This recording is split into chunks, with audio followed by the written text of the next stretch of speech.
ubushake bw'Imana kuri twe ni ugutungana, kandi gutungana ni ukwihangana ugategereza Imana.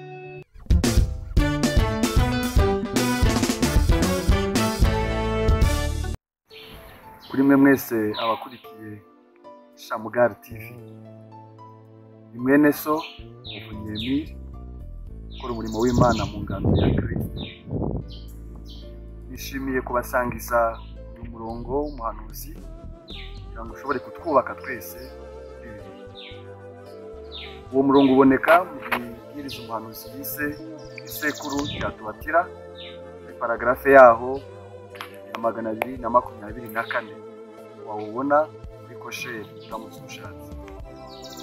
Aho aragira ati, ubushake bw'Imana kuri twe ni ugutungana, kandi gutungana ni ukwihangana ugategereza Imana.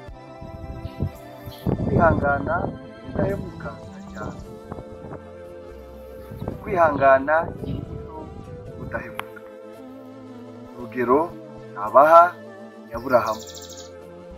Igihe Aburahamu Imana yamuhereye isezerano, ntabwo ari cyo gihe yarisohoreje, ahubwo iyo usomye mu Itangiriro igice cya 17 n'umurongo wa 2, Imana yabwiye Aburahamu ngo, Aburahamu gendana nanjye kandi utungane. Igihe yamuhereye isezerano n'igihe yarisohoreje yagombaga kwihangana. Igihe yihanganiye gusohora kw'isezerano yahaye Aburahamu, kwihangana rero byara gutungana. Icyo mbifurije mwese kugira ngo mwihangane isezerano ry'Imana biduhe gutungana nuko tuba mu Yesu Kristo. Shalom.